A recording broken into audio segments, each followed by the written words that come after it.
दोस्तों क्या आपको पता है निक वाले ऑगी और कार्टून वाले ऑगी में बहुत ही हिडन और यूनिक डिफरेंसेस है जिसे लिटरली 99% लोग जानते ही नहीं होंगे। और इस वीडियो को देखकर आपको डोरेमोन का एक सीक्रेट भी पता चलने वाला है जिसके बारे में हम इंडियंस ने कभी सोचा ही नहीं होगा। कार्टून दुनिया का हर एक बच्चा देखता ही है, लेकिन आप कहाँ पे रहते हैं इसके हिसाब से कार्टून भी कई बार चेंज होते जाता है। तो आज हम यही जानने वाले हैं कि हमारे फेवरेट कार्टून आखिर दूसरे कंट्रीज में दिखते कैसे है।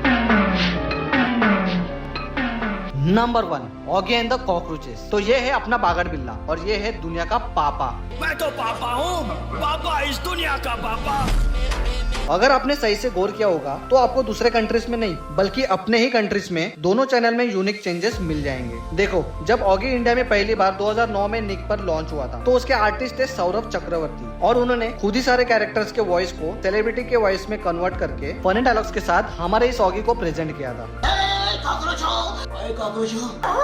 तूने मुझे मारा है। अब जब 2012 में कार्टून नेटवर्क पर ऑगी के राइट्स आए तो उन्होंने इसको संजय केनी से रीडअप करवाया जिसमें सारे सेलिब्रिटीज की वॉइस सेम ही थी, सिर्फ उनकी टोन थोड़ी सी चेंज कर दी गई थी। तोड़ दूंगा।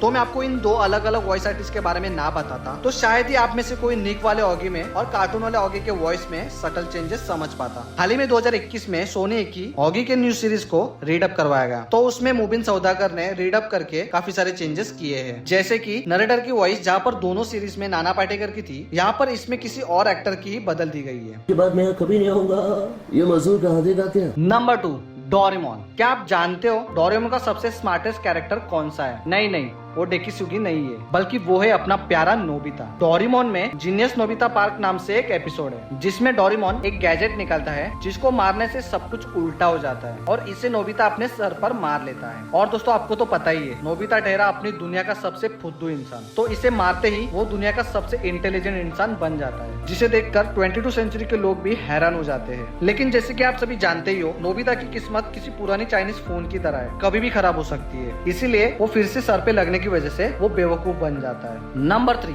शिनचैन। कोरिया के लोगों के लिए शिनचैन भगवान के समान है। शिनचैन को कोरिया में शिंगजांगू के नाम से लॉन्च किया गया था। जैसे पूरी दुनिया में शिनचैन को शरारती दिखाया जाता है वैसे कोरिया में नहीं दिखाया जाता। यहाँ पर शिनचैन बहुत ज्यादा सेंसर्ड बच्चा है और यहाँ ऐसे पार्ट्स दिखाए जाते हैं जिसमें शिनचैन कुछ अच्छा काम कर रहा हो, इसलिए उनके लिए शिनचैन की इमेज और स्टोरी पूरी अलग है क्योंकि ये चाहते हैं कि बच्चे कार्टून जैसी चीज से भी कुछ अच्छा ही सीखे। Number 4, Tom and Jerry. तो दोस्तों टॉम एंड जेरी को कुछ अजीब रीजंस की वजह से बैन किया गया था। कई पेरेंट्स ने कंप्लेंट की थी कि टॉम एंड जेरी में बहुत ही वायलेंस दिखाया जाता है और उनके वायलेंस फनी वे में दिखाए जाते हैं और उसी के साथ ये टॉम एंड जेरी ये जानवर होने के बाद भी काफी अडल्टिस है और उनकी लाइफस्टाइल भी बिल्कुल किसी अडल्ट व्यक्ति की जैसी है जो कि बच्चों पर बुरा इफेक्ट डालती है क्योंकि ये शो बच्चों के लिए ही बनाया गया है और ये सब कहकर इस प्यारे से शो को बंद किया गया था।